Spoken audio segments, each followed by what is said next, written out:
Hello students, MMV second year practical class റൂമിലേക്ക് സ്വാഗതം. നമ്മൾ ഇന്ന് ഇവിടെ പഠിക്കാൻ പോകുന്നത് ഹെവി വെഹിക്കിൾസിന്റെ പാർട്സ് ആണ്. അപ്പൊ നമുക്ക് ഒരു ബസ് ഇന്നിവിടെ കിട്ടിയിട്ടുണ്ട്. ഈ ബസിന്റെ കംപ്ലീറ്റ് സിസ്റ്റംസ് നമുക്ക് ഇന്ന് പരിചയപ്പെടാം. ലൈറ്റ് മോട്ടോർ വെഹിക്കിളിനെ നിന്നും ഹെവി വെഹിക്കിളിനുള്ള വ്യത്യാസം എന്ന് പറയുന്നത് ഒന്ന് സൈസിലാണ്. അതുപോലെ മറ്റുള്ള സിസ്റ്റംസിലൊക്കെ വ്യത്യാസങ്ങൾ വരുന്നുണ്ട്. ഈ സൈസ് എന്ന് പറയുന്നത് സാധാരണ ലൈറ്റ് മോട്ടോർ വെഹിക്കിൾ ആണെങ്കിൽ നമുക്ക് ഒരു 1500 കിലോഗ്രാം ഒക്കെയാണ് അതിന്റെ കനം വരുന്നത്. ഹെവി ആയി കഴിയുമ്പോൾ 4500 കിലോഗ്രാം, ഇതിന് മുകളിലേക്കുള്ള എല്ലാ മോട്ടോർ വാഹനങ്ങൾക്കും നമുക്ക് ഹെവി വെഹിക്കിൾസ് എന്ന് പറയാൻ പറ്റും. അപ്പൊ ഇതൊരു ഹെവി വെഹിക്കിൾ ആണ്. ഇതിന്റെ ഓരോ പാർട്സ് നമുക്ക് ആദ്യം സ്റ്റിയറിംഗ് വീലിൽ തന്നെ തുടങ്ങാം. നമ്മുടെ കൈ എപ്പോഴും ഒരു വാഹനം ഓടിക്കുമ്പോൾ ഉണ്ടാവല് സ്റ്റിയറിംഗ് വീലിലായിരിക്കും. സ്റ്റിയറിംഗ് വീല് കണക്ട് ചെയ്തിട്ടുള്ളത് സ്റ്റിയറിംഗ് കോളം. സ്റ്റിയറിംഗ് കോളത്തിന്റെ താഴേക്ക് പോകുന്നത് സ്റ്റിയറിംഗ് ഗിയർ ബോക്സിലേക്കാണ്. സ്റ്റിയറിംഗ് ഗിയർ ബോക്സിൽ നിന്നും ഫ്രണ്ടിലുള്ള 2 വീലുകളിലേക്ക്, ഫ്രണ്ട് ആക്സിലിലേക്ക് കണക്ഷൻ ഉണ്ടാവും. അവിടെ നിന്നും സ്റ്റെപ്പ് ആക്സിൽ എന്ന് പറയും, നമ്മളിത് വെറും മൊഡ്യൂളുകളിൽ പഠിക്കും. സ്റ്റെപ്പ് ആക്സിലിൽ നിന്നും നേരെ അത് വീലുകളിലേക്ക് ട്രാൻസ്ഫർ ചെയ്യും. നമ്മൾ ഇവിടെ ഒരു മോഷൻ കൊടുത്തു കഴിയുമ്പോൾ അത് വീലുകളിലേക്ക് ട്രാൻസ്ഫർ ചെയ്യും. അങ്ങനെയാണ് ഈ സ്റ്റിയറിംഗ് വീല് വർക്ക് ചെയ്യുന്നത്. ചില വാഹനങ്ങളിൽ ഫ്രണ്ട് വീലിന് പുറമെ റിയർ വീലിലും സ്റ്റിയറിംഗ് ആക്ഷൻ ഉണ്ടാകും. ചില സ്പെഷ്യൽ പർപ്പസ് വാഹനങ്ങളിൽ, ചില ചരക്ക് വാഹനങ്ങളിലൊക്കെ നമുക്ക് കാണാൻ പറ്റും. ഇപ്പോൾ വലിയ നാഷണൽ പെർമിറ്റ് വാഹനങ്ങളിലും ഒക്കെ ലോറീസിലൊക്കെ നമുക്ക് കാണാൻ പറ്റും. രണ്ടാമത്തെ ഫസ്റ്റ് ആക്സിലിന് തൊട്ട് ബാക്കിലുള്ള ആക്സിലിനും സ്റ്റിയറിംഗ് ആക്ഷൻ ഉണ്ട്. ഇതൊക്കെ നമ്മുടെ ഓരോ പർപ്പസിനനുസരിച്ചിട്ടാണ് പെട്ടെന്നുള്ള ആ സ്റ്റിയറിംഗ് ആക്ഷൻ കിട്ടാൻ വേണ്ടിയിട്ടും, അതേപോലെ ലോഡ് കൂടുമ്പോൾ ഉള്ള സ്റ്റിയറിംഗിന്റെ ബുദ്ധിമുട്ട് കുറയ്ക്കാൻ വേണ്ടിയിട്ടൊക്കെയാണ് ഇതേപോലുള്ള സംവിധാനങ്ങൾ വാഹനങ്ങളിൽ എത്തിച്ചിട്ടുള്ളത്. ഇപ്പൊ സ്റ്റിയറിംഗ് വീല് ഇതാണ്. ഇത്രയും ഭാഗങ്ങൾ അടങ്ങിയാണ് സ്റ്റിയറിംഗ് സിസ്റ്റം എന്ന് പറയുന്നത്. മറ്റൊന്നാണ് നമുക്ക് സ്പീഡ് ചേഞ്ച് ചെയ്യാൻ വേണ്ടിയിട്ടുള്ള സംവിധാനമാണ് ഗിയർ ബോക്സ് എന്ന് പറയുന്നത്. അപ്പോൾ എഞ്ചിൻ ഉൽപ്പാദിപ്പിക്കപ്പെടുന്ന പവർ ക്ലച്ച് വഴി ഗിയർ ബോക്സിലേക്ക് എത്തുന്നു. ഈ ഗിയർ ബോക്സിൽ നിന്നും പല ഗിയറുകളിലൂടെ എൻഗേജ് ഡിസെൻഗേജ് ചെയ്തുകൊണ്ട് നമുക്ക് വീലുകളിലേക്ക് പുറത്തുള്ള ഷാഫ്റ്റ് വഴി, ഡിഫറൻഷ്യൽ വഴി ദെൻ റിയർ വീലുകളിലേക്ക് എത്തുകയാണ് പതിവ്. ഇപ്പോൾ ഹെവി വെഹിക്കിളിന് സാധാ വെഹിക്കിളിൽ നിന്ന് വ്യത്യാസം എന്ന് പറയുന്നത്, ഇപ്പോൾ ലൈറ്റ് മോട്ടോർ വെഹിക്കിൾ ആണെങ്കിൽ അതിന് ഡ്രൈവ് വരുന്നത് ഫ്രണ്ട് വീലുകളിലേക്കാണ്. എഞ്ചിനിൽ നിന്നും ഫ്രണ്ട് വീലുകൾക്കാണ് അതിന്റെ ഡ്രൈവ് വരിക. എന്നാൽ ഹെവി വെഹിക്കിൾ ആണെങ്കിൽ പ്രൊപ്പല്ലർ ഷാഫ്റ്റ് വഴി, ഡിഫറൻഷ്യൽ വഴി റിയർ വീലുകളിലേക്കാണ് അതിന്റെ ഡ്രൈവ് പോകുന്നത്. അപ്പൊ അതുകൊണ്ട് തന്നെ വാഹനത്തിന്റെ ബാക്കിൽ ലോഡ് കൂടുതലായതുകൊണ്ടാണ് റിയർ വീലിന് ഡ്രൈവ് കൊടുത്തിട്ടുള്ളത്. ചെറിയ വാഹനമാണെങ്കിൽ ഫ്രണ്ടിലാണ് എഞ്ചിൻ ഉള്ളത്. പാസഞ്ചർ ഇരിക്കുന്നതിനേക്കാളും കനം കൂടുതൽ ഫ്രണ്ട് ഭാഗത്തായിരിക്കും. അതുകൊണ്ടാണ് അവിടെ ഫ്രണ്ട് വീലിന് ഡ്രൈവ് കൊടുത്തിട്ടുള്ളത് ചെറിയ വാഹനങ്ങൾക്ക്. വലിയ വാഹനമായി കഴിയുമ്പോൾ ഒന്നെങ്കിൽ പാസഞ്ചർ, ഇതേപോലുള്ള പാസഞ്ചർ വെഹിക്കിൾസ് ആണെങ്കിൽ ഇതിൽ പാസഞ്ചേഴ്സ് ഇരിക്കും. ഈ പാസഞ്ചേഴ്സിന് ഇരിക്കുമ്പോൾ അവിടെ ഡ്രൈവർ ക്യാബിനേക്കാളും കൂടുതൽ വെയിറ്റ് വരല് പാസഞ്ചർ ഇരിക്കുന്ന ആ ക്യാബിനായിരിക്കും. അതേപോലെ ലോഡ് വെഹിക്കിൾ ആണെങ്കിൽ, ഹെവി കൊമേഴ്ഷ്യൽ വെഹിക്കിൾ ആണെങ്കിൽ അവിടെ ചരക്ക് കൂടിയ വണ്ടികൾ ഉണ്ടാകും. അപ്പോൾ ആ ചരക്കിന്റെ ഭാരം വരുന്നത് ഡ്രൈവർ ക്യാബിനേക്കാളും കൂടുതലായിരിക്കും. അതുകൊണ്ടും റിയർ ഭാഗത്തായിട്ടായിരിക്കും, ബാക്ക് സൈഡിലായിട്ടായിരിക്കും അതിന്റെ ഡ്രൈവ് വരുന്നത്. അപ്പൊ ഇതൊക്കെയാണ് ഒരു ഹെവി വെഹിക്കിളും അതേപോലെ ലൈറ്റ് മോട്ടോർ വെഹിക്കിളും തമ്മിലുള്ള പ്രധാനപ്പെട്ട വ്യത്യാസങ്ങൾ എന്ന് പറയുന്നത്. അതേപോലെ പിന്നെ വ്യത്യാസം വരുന്നത് എഞ്ചിന്റെ സൈസിലാണ്. എഞ്ചിന്റെ സൈസ് സാധാരണ 4 സിലിണ്ടർ എഞ്ചിനിൽ നിന്നും അത് 6 സിലിണ്ടർ എഞ്ചിനായിട്ട് മാറുന്നു. അതേപോലെ എഞ്ചിന്റെ ബോർ സൈസ്, സിലിണ്ടറിന്റെ ബോർ സൈസ്, ഇതെല്ലാം വ്യത്യാസം വരുന്നുണ്ട്. ഈ ബാക്കിയുള്ള സംവിധാനങ്ങളൊക്കെ നമുക്ക് പരിചയപ്പെടാം. അതിന് മുന്നായിട്ട് ഒരു ഹെവി വെഹിക്കിൾ നമുക്ക് എങ്ങനെ സ്റ്റാർട്ട് ചെയ്യാം, ദെൻ ഓരോ ഗിയർ ഷിഫ്റ്റിംഗ് കാര്യങ്ങളൊക്കെ ജസ്റ്റ് ഒന്ന് പരിചയപ്പെടാം. ഗിയർ ഷിഫ്റ്റിംഗ് നമുക്ക് ഒരിക്കലും എല്ലാ വാഹനങ്ങൾക്കും ഒരുപോലെ എന്ന് പറയാൻ പറ്റില്ല. മാനുഫാക്ചറിനനുസരിച്ചിട്ട്, ഓരോ കമ്പനിക്കും അനുസരിച്ചിട്ട് ഗിയറിംഗ് പാറ്റേണിൽ വ്യത്യാസം ഉണ്ടാകും, ഗിയർ ഷിഫ്റ്റിംഗ് പാറ്റേണിൽ വ്യത്യാസം ഉണ്ടാകും. ഇവിടെ നമുക്ക് അശോക് ലൈലാൻഡിന്റെ ഒരു വാഹനമാണ് നമ്മളിപ്പോൾ ഇവിടെ പരിചയപ്പെടുത്തുന്നത്. ഇവിടെ നമുക്ക് ആദ്യം ജസ്റ്റ് ഇതൊന്ന് സ്റ്റാർട്ട് ചെയ്ത് നോക്കാം. സ്റ്റാർട്ട് ചെയ്യുന്നതിന് മുന്നേ നമ്മൾ ആദ്യം ശ്രദ്ധിക്കേണ്ട കുറച്ച് കാര്യങ്ങളുണ്ട്. സാധാരണ ഒരു വാഹനം സ്റ്റാർട്ട് ചെയ്യുന്ന പോലെ തന്നെ ന്യൂട്രൽ പൊസിഷനിൽ ഗിയർ ഇട്ടിട്ടാണ് നമ്മൾ സ്റ്റാർട്ട് ചെയ്യുന്നത്. ഹാൻഡ് ബ്രേക്ക് ഉണ്ട്. ഹാൻഡ് ബ്രേക്ക് ഇവിടെ നമ്മൾ സാധാരണ ലൈറ്റ് മോട്ടോർ വെഹിക്കിളിൽ നിന്ന് വ്യത്യാസം വരുന്നത് ന്യൂമാറ്റിക് ഹാൻഡ് ബ്രേക്ക് ആണ്. എയർ ഉപയോഗിച്ചിട്ടാണ് ഹാൻഡ് ബ്രേക്ക് വർക്ക് ചെയ്യുന്നത്. അപ്പൊ ഹാൻഡ് ബ്രേക്കിന്റെ ലിവർ ആണ് ഈ കാണുന്നത്.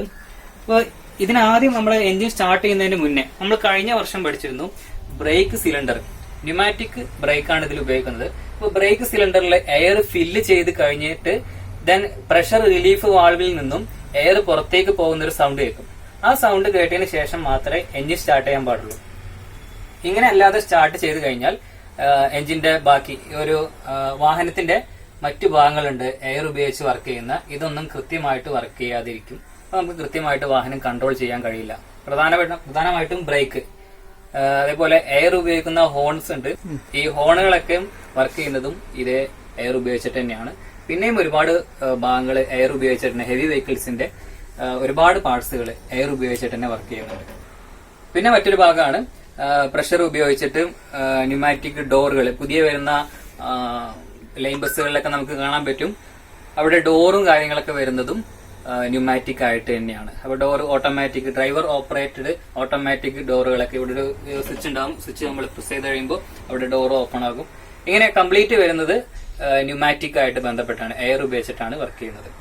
ഓക്കെ, നമുക്കപ്പോൾ സ്റ്റാർട്ട് ചെയ്യുന്നതിന് മുന്നേ ആദ്യം ശ്രദ്ധിക്കേണ്ട ഒരു കാര്യം ഇത് മാത്രമേ ഉള്ളൂ, എയർ ഫില്ല് ചെയ്യണം. ദെൻ ഈ മീറ്ററുകളെല്ലാം സ്റ്റാർട്ട് ചെയ്യുന്നതിന് മുന്നേ നമുക്ക് ശ്രദ്ധിക്കാനുള്ളതാണ്, ഫ്യൂവല് കറക്റ്റ് ആയിട്ടുണ്ടോ എന്ന് നോക്കണം, ബാറ്ററി ചാർജ് കൃത്യമായിട്ടുണ്ടോ എന്ന് നോക്കണം, ഓയിൽ പ്രഷർ എത്രയാണെന്ന് നോക്കണം, ദെൻ ടെമ്പറേച്ചർ എത്രയാണെന്ന് നോക്കണം. എല്ലാം കൃത്യമാണെന്ന് നോക്കി മനസ്സിലാക്കിയതിന് ശേഷം മാത്രമേ എഞ്ചിൻ സ്റ്റാർട്ട് ചെയ്യാൻ പാടുള്ളൂ. ഇനി നമുക്ക് സ്റ്റാർട്ട് ചെയ്യാം. സ്റ്റാർട്ട് ചെയ്യാൻ ആദ്യം നമുക്ക് കീ തിരിച്ചിട്ട് ഇതിനെ ഇഗ്നിഷൻ പൊസിഷനിലേക്ക് ഇടണം. അതിനുശേഷമാണ് സ്റ്റാർട്ടിംഗ് സ്വിച്ച് പ്രസ് ചെയ്യേണ്ടത്. സ്റ്റാർട്ടിംഗ് സ്വിച്ച് പ്രസ് ചെയ്ത് കഴിഞ്ഞാൽ എഞ്ചിൻ സ്റ്റാർട്ട് ആവും. എഞ്ചിൻ സ്റ്റാർട്ട് ആയിട്ടുണ്ട്. ഈ സാധാരണ വാഹനങ്ങൾ ഓടിക്കുന്ന പോലെ തന്നെ ഗിയർ ഫസ്റ്റ് ഗിയറിലേക്ക് ഇടണം. പിന്നെ മറ്റു വാഹനങ്ങളും ഹെവി വാഹനത്തിനുള്ള പ്രത്യേകത എന്ന് പറയുന്നത് ഗിയറിൽ തന്നെ ഹൈ ഗിയർ എന്ന് പറയുന്ന ഓപ്ഷൻ ഉണ്ട്. വാഹനത്തിന് കൂടുതൽ ലോഡ് വന്നു കഴിഞ്ഞാൽ നമുക്ക് ഹൈ ഗിയർ ഉപയോഗിക്കാം. ഇപ്പോൾ ഒരു പാസഞ്ചർ വാഹനത്തിൽ ഇപ്പോൾ ആരുമില്ലാത്ത സമയത്ത് എനിക്ക് ഹൈ ഗിയർ ഉപയോഗിക്കേണ്ട ആവശ്യമില്ല. ഫസ്റ്റ് ഗിയറിൽ തന്നെ വാഹനം മുന്നോട്ട് എടുക്കാവുന്നതാണ്. ഇനി ഇതിൽ നല്ല ലോഡ് വരികയാണ്, ഫുൾ പാസഞ്ചർ ആണ്, ഇങ്ങനെയുള്ള സമയത്ത് എനിക്ക് വാഹനം മുന്നിലേക്ക് എടുക്കണമെന്നുണ്ടെങ്കിൽ, നമുക്കൊരു വാഹനം നിർത്തിയിട്ടുള്ള വാഹനം വണ്ടിയിലേക്ക് എടുക്കണമെങ്കിൽ ഹൈ ടോർക്ക് വേണം. ആ ടോർക്ക് കിട്ടണമെന്നുണ്ടെങ്കിൽ നമുക്ക് ഹൈ ഗിയറിലേക്ക് ഇടാം. നേരത്തെ പറഞ്ഞു, ഒരു ഹെവി വെഹിക്കിളിനെ സംബന്ധിച്ചിടത്തോളം എയർ ചെക്ക് ചെയ്യുക എന്നുള്ളത് വളരെ പ്രധാനപ്പെട്ടാണ്. എയർ എന്ന് പറയുന്നത് നമുക്ക് ടയറിന്റെ എയർ അല്ല പറയുന്നത്, ഇവിടെ വാഹനത്തിൽ എയർ കംപ്രസർ ഉപയോഗിച്ചിട്ട് ഒരു എക്സ്റ്റർണൽ ടാങ്ക് എടുത്തിട്ടുണ്ടാവും. ഈ ടാങ്കിലേക്ക് കംപ്രസ്ഡ് എയർ വന്ന് നിറയും. ഈ എയർ വന്ന് നിറയുന്നത് നമുക്ക് ഇവിടെ ഈ ഒരു മീറ്ററിൽ നോക്കിയാൽ അറിയാൻ പറ്റും. ഇവിടെ നമുക്ക് 1 മുതൽ 10 വരെ കിലോഗ്രാം പെർ സെന്റിമീറ്റർ സ്ക്വയറിൽ മാർക്ക് ചെയ്തിട്ടുണ്ട്. ഇവിടെ 10 kilogram per centimetre square, minimum 8 kilogram per centimetre square എങ്കിലും പ്രഷർ നിറഞ്ഞു കഴിഞ്ഞാലേ ഈ വാഹനം മുന്നിലേക്ക് എടുക്കാൻ പാടുള്ളൂ. അപ്പൊ അതാണ് ആദ്യം നമ്മൾ ശ്രദ്ധിക്കേണ്ടത്. ഇവിടെ 8ന്റെ മുകളിലേക്ക് റീഡിങ് വരണം. ഓക്കെ, ഇനി നമുക്ക് ഗിയർ ഷിഫ്റ്റ് ചെയ്യാം. ആദ്യം നമുക്ക് ഗിയർ ഫസ്റ്റ് ഗിയറിലേക്ക് ഇടാം. അതിനുവേണ്ടി ക്ലച്ച് പ്രസ് ചെയ്ത് ഗിയർ ഫസ്റ്റിലേക്ക് ഇടാം. ഇനി നമുക്ക് ഹാൻഡ് ബ്രേക്ക് റിലീസ് ചെയ്യാം. ഹാൻഡ് ബ്രേക്ക് റിലീസ് ചെയ്ത് കഴിയുമ്പോൾ പിന്നെ മുന്നിലേക്ക് ഒന്ന് അതിന് പ്ലേ ഉണ്ടോ നോക്കണം. പ്ലേ ഇല്ലെങ്കിൽ മാത്രമേ അത് കൃത്യമായിട്ട് എൻഗേജ് ആയിട്ടുണ്ടാവുള്ളൂ. ഇപ്പോൾ നമ്മൾ പ്ലേ ചെയ്യുന്നില്ല, ഓക്കെയാണ്. നമുക്ക് വണ്ടി മുന്നിലേക്ക് എടുക്കാം. സാധാരണ വാഹനം എടുക്കുന്ന പോലെ തന്നെ ക്ലച്ച് റിലീസ് ചെയ്യാം. ആക്സിലേറ്റർ പെഡലിൽ കാല് കൊടുത്തിട്ട് വാഹനം മുന്നിലേക്ക് എടുക്കാം.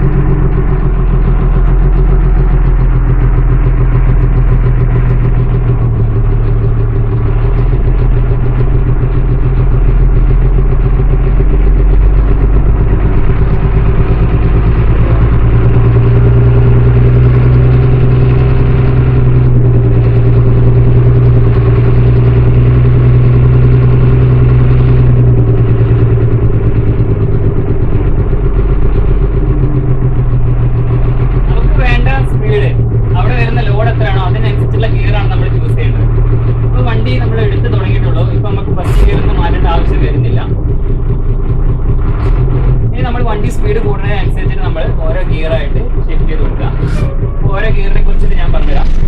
ഇതിപ്പോൾ ഫസ്റ്റ് ഗിയർ ആണ്, ഇത് സെക്കൻഡ്, തേർഡ്, ഫോർത്ത്. ഇത് റിവേഴ്സ് എന്ന് പറയുന്നത് ചെറിയൊരു പ്ലേ ഉണ്ട്.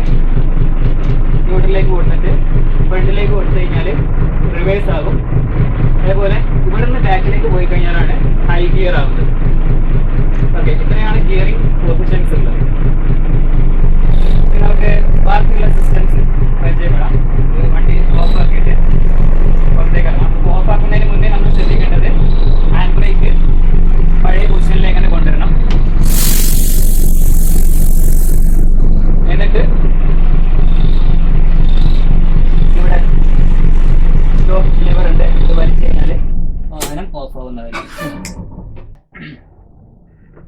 ഗിയർ എന്നിട്ട് ഫസ്റ്റ് പൊസിഷനിലേക്ക് മാറ്റും. ഓക്കെ, നമുക്ക് ഇനി ബാക്കിയുള്ള സിസ്റ്റംസ് എല്ലാം പരിചയപ്പെടാം. ഓക്കെ, ഇതാണ് നമ്മളിപ്പോൾ പരിചയപ്പെടാൻ വേണ്ടി. ഇത് സിംഗിൾ ആക്സിലാണ്. ഇതിൻ്റെ ബാക്കിൽ നമുക്ക് ഒരു ആക്സിലെ കാണാൻ പറ്റുള്ളൂ. ഇനി വേറെ വലിയ വലിയ വാഹനങ്ങൾ ലോഡിനനുസരിച്ചിട്ട് ഡബിൾ ആക്സിൽ, മൾട്ടി ആക്സിൽ ഇങ്ങനെയൊക്കെയുള്ള ഓരോ വാഹനങ്ങൾ നമുക്ക് കാണാൻ പറ്റും. ഇപ്പോൾ വോൾവോ, സ്കാനിയ പോലുള്ള ബസ്സുകൾക്കൊക്കെ മൾട്ടി ആക്സിൽ വാഹനങ്ങൾ നമുക്ക് കാണാൻ പറ്റും. ഇത് പാസഞ്ചേഴ്സിൻ്റെ ലോഡിനനുസരിച്ചിട്ടും കാരേജിൻ്റെ ലോഡിനനുസരിച്ചിട്ടും അതേപോലെ ആ ഒരു വാഹനത്തിൽ ഉൾക്കൊള്ളിച്ചിട്ടുള്ള ആക്സസറീസിൻ്റെ സൈസിനനുസരിച്ചിട്ടൊക്കെയാണ് നമ്മൾ വാഹനത്തിൻ്റെ ആക്സിൽ സെലക്ട് ചെയ്യുക. നമുക്ക് ആദ്യം റിയർ ആക്സിൽ നമുക്ക് കാണാം. റിയർ ആക്സിൽ എവിടെയുള്ളതെന്ന് കാണാം. അപ്പോൾ ബാക്ക്, റിയർ എന്ന് വെച്ച് കഴിഞ്ഞാൽ ബാക്കാണ്. ഈ ബാക്ക് ടയർ ഘടിപ്പിച്ചിട്ടുള്ളത് റിയർ ആക്സിലാണ്.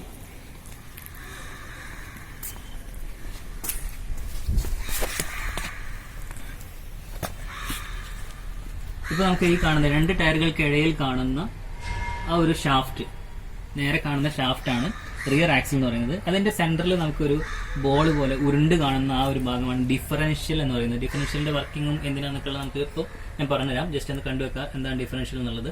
അതിൻ്റെ 2 സൈഡിലായിട്ട് നമുക്ക് കാണുന്നതാണ് ബ്രേക്ക് ഡ്രംസ്. ഈ ബ്രേക്ക് ഡ്രംസ് നമ്മൾ കഴിഞ്ഞ സെമസ്റ്ററിൽ അത് പരിചയപ്പെട്ടതാണ്. ബ്രേക്ക് ഡ്രംസ് എന്തിനാണെന്നുള്ളതും അതിൻ്റെ വർക്കിങ്ങും ബ്രേക്ക് ഷൂ ജാം ആവുന്നതും ഒക്കെ നമ്മൾ പഠിച്ചതാണ്. പിന്നെ അവിടെ നിന്ന് ഡിഫറൻഷ്യലിൽ നിന്നും മുന്നിലേക്ക് വരുന്നതാണ് പ്രൊപ്പല്ലർ ഷാഫ്റ്റ് എന്ന് പറയുന്നത്. പ്രൊപ്പല്ലർ ഷാഫ്റ്റ് 2 ഘട്ടമായിട്ടാണ് മുന്നിലേക്ക് പോകുന്നത്. ഇവിടെ ഏറ്റവും ബാക്കിലായിട്ട് അതിന് തിക്നെസ് കുറവാണ്. മുന്നിലേക്ക് എത്തുമ്പോഴേക്കും കുറച്ച് തിക്നെസ് കൂടി സെൻറ്ററിൽ ഒരു യൂണിവേഴ്സൽ ജോയിന്റ് കൊടുത്തിട്ടുണ്ട്. ആ യൂണിവേഴ്സൽ ജോയിന്റ് എന്തെങ്കിലും ഇപ്പോൾ നമ്മൾ ഗട്ടറോ അല്ലെങ്കിൽ ഹമ്പോ ഒക്കെ ചാടുവാണെങ്കിൽ പോലും പ്രൊപ്പല്ലർ ഷാഫ്റ്റിന് കേടുപാട് സംഭവിക്കാതെ, ചിലപ്പോൾ പൊട്ടാൻ സാധ്യതയുള്ളതാണ്. ഡയറക്റ്റ് ഷാഫ്റ്റ് നീണ്ടു പോകുന്നതുകൊണ്ട് തന്നെ. അപ്പോൾ അതിന് കേടുപാടില്ലാതിരിക്കാൻ വേണ്ടിയിട്ടാണ് സെൻറ്ററിൽ ഒരു യൂണിവേഴ്സൽ ജോയിന്റ് കൊടുത്തിട്ടുള്ളത്. അതേപോലെ ഫ്രണ്ടിലുമുണ്ട് ഒരു യൂണിവേഴ്സൽ ജോയിന്റ്. ഇങ്ങനെ 3 ഘട്ടമായിട്ടാണ് പ്രൊപ്പല്ലർ ഷാഫ്റ്റ് ഈ ഒരു വാഹനത്തിൽ പോകുന്നത്. വാഹനത്തിൻ്റെ നീളത്തിനനുസരിച്ചിട്ട് പ്രൊപ്പല്ലർ ഷാഫ്റ്റിൻ്റെ നീളവും കൂടും. ദെൻ അത് നേരെ പോകുന്നത് ഗിയർ ബോക്സിലേക്കാണ്. പ്രൊപ്പല്ലർ ഷാഫ്റ്റ് നേരെ പോകുന്നത് ഗിയർ ബോക്സിലേക്കാണ്. ഗിയർ ബോക്സിൽ നിന്നും പിന്നെ അത് ക്ലച്ചിലേക്ക് പോകുന്നു. ക്ലച്ചിൽ നിന്നും പിന്നെ എഞ്ചിനിലേക്ക് കണക്ഷൻ പോകുന്നു. ഇങ്ങനെയാണ് അതിൻ്റെ പവർ ട്രാൻസ്മിഷൻ അല്ലെങ്കിൽ പവർ ട്രെയിൻ എന്ന് പറയുന്നത്. നമ്മൾ തിയറി ക്ലാസ്സിൽ പറഞ്ഞിരുന്നു പവർ ട്രെയിൻ എന്താണെന്നുള്ളത്. ഇതാണ് പവർ ട്രെയിൻ എന്ന് പറയുന്നത്. ഇപ്പോൾ നമ്മൾ കണ്ടുകൊണ്ടിരിക്കുന്നതാണ് സസ്പെൻഷൻ സിസ്റ്റത്തിന്റെ പ്രധാനപ്പെട്ട ഭാഗമായിട്ടുള്ള ലീഫ് സ്പ്രിങ്. അപ്പോൾ വാഹനം ഓടിക്കുന്നതിന്റെ ഇടയിൽ അൺസ്പ്രിങ് വെയിറ്റും അതേപോലെ സ്പ്രിങ് വെയിറ്റും നമ്മൾ കഴിഞ്ഞ ക്ലാസ്സിൽ ഡിസ്കസ് ചെയ്തതാണത്. അതിൽ വാഹനത്തിന്റെ ആക്സിൽ, എയർ പാർട്ടുകൾ, ഇതല്ലാത്ത ബോഡി ഭാഗങ്ങൾ, ബോഡിയും അതേപോലെ അതിൽ പാസഞ്ചർ ആണെങ്കിൽ പാസഞ്ചർ, അല്ലെങ്കിൽ ലോഡ് ആണെങ്കിൽ ലോഡ്, ഈ പാസഞ്ചറിനോ ലോഡിനോ പ്രത്യേകിച്ച് കേടുപാടുകളൊന്നും ഇല്ലാതെ ഇപ്പൊ യാത്ര ചെയ്യാനാണെങ്കിൽ സുഗമമായി യാത്ര ചെയ്യാനും, ലോഡ് കൊണ്ടുപോകുന്ന വാഹനമാണെങ്കിൽ സുഖമായിട്ട് ലോഡ് കൊണ്ടുപോകാൻ വേണ്ടിയിട്ടും, ലോഡിന് യാതൊരു കേടുപാടും ഇല്ലാതെ ട്രാൻസ്പോർട്ട് ചെയ്യാനും വേണ്ടിയിട്ട് വാഹനത്തിൽ ഘടിപ്പിച്ചിട്ടുള്ള ഒരു സിസ്റ്റമാണ് സസ്പെൻഷൻ സിസ്റ്റം എന്ന് പറയുന്നത്. ഇപ്പൊ റോഡിന്റെ ഘടനയ്ക്ക് അനുസരിച്ചിട്ട് വാഹനത്തിൽ എന്തെങ്കിലും കുലുക്കമോ ബമ്പ് ചാടുന്ന സമയത്തുള്ള കുലുക്കമോ ഒന്നും ഈ ഒരു പാസഞ്ചേഴ്സിനോ അല്ലെങ്കിൽ ലോഡിനോ ആഘാതം ഏൽപ്പിക്കാത്ത രീതിയിൽ കൊണ്ടുപോകാൻ വേണ്ടിയിട്ടാണ് മെയിനായിട്ടും സസ്പെൻഷൻ സിസ്റ്റം ഒരു വാഹനത്തിൽ ഉണ്ടാക്കിയിട്ടുള്ളത്. ഈ കാണുന്നതാണ് വാഹനത്തിന്റെ ചേസിസ് എന്ന് പറയുന്നത്. അത് അമേരിക്കൻ ഇംഗ്ലീഷിൽ പറയുന്നത് നമ്മൾ സാധാരണ പറയല് ചേസിസ് എന്നാണെങ്കിലും അതിന്റെ ശരിക്കുള്ള പ്രൊനൗൺസിയേഷൻ ഷാസി എന്നാണ്. ഈ ഷാസി, വാഹനത്തിന്റെ ഷാസിയുടെ ഭാഗങ്ങളാണ് ഇപ്പോൾ കണ്ടുകൊണ്ടിരിക്കുന്നത്. ഈ ഷാസിയിലാണ് വാഹനത്തിന്റെ ബോഡി ഘടിപ്പിച്ചിട്ടുള്ളത്. വാഹനത്തിന് ഒരു സ്ട്രക്ചർ നൽകുന്നതിന് വേണ്ടിയിട്ടാണ് ഷാസി സാധാരണ കൊടുക്കാറുള്ളത്. ഈ കാണുന്ന പോർഷനാണ് എയർ ക്ലീനർ എന്ന് പറയുന്നത്. എയർ ക്ലീനർ 2 ടൈപ്പ് ഉണ്ട്, വെറ്റ് ടൈപ്പും ഡ്രൈ ടൈപ്പും. വെറ്റ് ടൈപ്പ് ആണെങ്കിൽ അതിൻ്റെ ഉള്ളിൽ ഓയിൽ ഫില്ല് ചെയ്തിട്ടുണ്ടാകും. ഈ ഓയിൽ അവിടെയുള്ള ആദ്യം വരുന്ന ഡസ്റ്റിനെയൊക്കെ വലിച്ചെടുത്ത് അതിനുശേഷം എഞ്ചിൻ്റെ ഉള്ളിലേക്ക് കടത്തിവിടും. വെറ്റാണെങ്കിൽ ഡ്രൈ ആണെങ്കിൽ അതിൻ്റെ ഉള്ളിൽ ഒരു പേപ്പർ ടൈപ്പ് ഫിൽറ്റർ ആയിരിക്കും ഉണ്ടാവുക. ഈ പേപ്പർ ടൈപ്പ് ഫിൽറ്റർ ഇതിലേക്ക് വരുന്ന പൊടിയും കാര്യങ്ങൾ, എയറിലുള്ള പൊടി കാര്യങ്ങളൊക്കെ പിടിച്ചെടുത്തിട്ട് ക്ലീൻ ആയിട്ടുള്ള എയറിനെ അകത്തേക്ക് വിടുന്നു, എഞ്ചിൻ്റെ ഉള്ളിലേക്ക് കടത്തിവിടുന്നു. ദെൻ എഞ്ചിൻ നമുക്ക് കാണാൻ പറ്റും. ഇവിടെയാണ് നമുക്ക് ഓയിൽ ഫില്ല് ചെയ്ത് കൊടുക്കൽ. ഇത് ഈ ഒരു ക്യാപ്പ് അഴിച്ച് കഴിഞ്ഞിട്ടാണ് നമുക്ക് എഞ്ചിൻ ഓയിൽ ഫില്ല് ചെയ്ത് കൊടുക്കുക. അതുപോലെ തന്നെ 2 സൈഡിൽ നമുക്ക് മാനിഫോൾഡ് കാണാൻ പറ്റും. ഈ കാണുന്നത് എക്സോസ്റ്റ് മാനിഫോൾഡാണ്. ഇവിടെ നിന്നാണ്, ഇതിൽ കൂടെയാണ് എഞ്ചിൻ വർക്ക് ചെയ്തിട്ടുള്ള പുക പുറത്തേക്ക് പോകുന്നത്. ഇടത്തെ സൈഡിൽ കാണുന്നതാണ് ഇൻടേക്ക് മാനിഫോൾഡ്. ഈ എയർ ക്ലീനറിൽ നിന്നും ഉള്ള ക്ലീൻ ആയിട്ടുള്ള എയർ ഇൻടേക്ക് മാനിഫോൾഡിലൂടെയാണ് എഞ്ചിൻ്റെ അകത്തേക്ക് പ്രവേശിക്കുന്നത്. ഇവിടെ നമുക്ക് 6 സിലിണ്ടർ എഞ്ചിനാണ്. അപ്പോൾ 6 സിലിണ്ടറിനാകുമ്പോൾ അതിന് 6 ഇഞ്ചക്ടേഴ്സ് ഉണ്ടാകും. ആ 6 ഇഞ്ചക്ടറുകളാണ്, ഓരോ ഇഞ്ചക്ടറുകൾ നമുക്ക് കാണുന്നത് 1, 2, 3, 4, 5, 6 അങ്ങനെ 6 ഇഞ്ചക്ടേഴ്സ്. ഓരോ സിലിണ്ടറിനും സെപ്പറേറ്റ് ഇഞ്ചക്ടേഴ്സ് ഇവിടെ കൊടുത്തിട്ടുണ്ട്. അതുപോലെ ഫ്രണ്ടിൽ നമുക്ക് ഫാൻ കാണാൻ പറ്റും. ക്രാങ്ക് ഷാഫ്റ്റുമായിട്ടാണ് ഫാൻ കണക്ട് ചെയ്തിട്ടുള്ളത്. ഈ ഫാനിൻ്റെ മുന്നിലായിട്ടാണ് നമുക്ക് റേഡിയേറ്റർ കാണാൻ പറ്റുക. ഈ റേഡിയേറ്റർ ഈ ഫാനിൻ്റെ കാറ്റ് ഉപയോഗിച്ചിട്ടാണ് കൂളാവുന്നത്. ഒപ്പം ഇതിൽ നമ്മൾ വാട്ടർ നിറച്ച് കൊടുക്കലുണ്ട്. വാട്ടർ നിറച്ച് കൊടുക്കണമെങ്കിൽ നമുക്ക് ഫ്രണ്ടിൽ ഇവിടെ ഓപ്പൺ ചെയ്ത് കഴിഞ്ഞാൽ വെള്ളം നിറച്ച് കൊടുക്കാനുള്ള ഓപ്ഷൻ കാണാൻ പറ്റും. അത് തുറന്നു കഴിഞ്ഞാൽ നമുക്ക് അതിൽ വെള്ളം നിറച്ച് കൊടുക്കാം. ഓക്കെ, ഇങ്ങോട്ട് കാണിച്ചു കൊടുക്കാം. അപ്പോൾ ഇത്രയൊക്കെ കാര്യങ്ങളാണ് ഹെവി വെഹിക്കിളിൻ്റെ പാർട്സായിട്ട് നമ്മൾ പരിചയപ്പെട്ടത്. ഒരു ഹെവി വെഹിക്കിളും അതേപോലെ ലൈറ്റ് മോട്ടോർ വെഹിക്കിളും തമ്മിലുള്ള പ്രധാനപ്പെട്ട വ്യത്യാസങ്ങളാണ് ഇന്നത്തെ ക്ലാസ്സിൽ നമ്മൾ ഡിസ്കസ് ചെയ്തത്. അടുത്ത ക്ലാസ്സിൽ നമുക്ക് ഇതിൻ്റെ ഓരോ പാർട്ടുകളായിട്ട് ഡിസ്കസ് ചെയ്യാം. അതുവരെ താങ്ക് യു.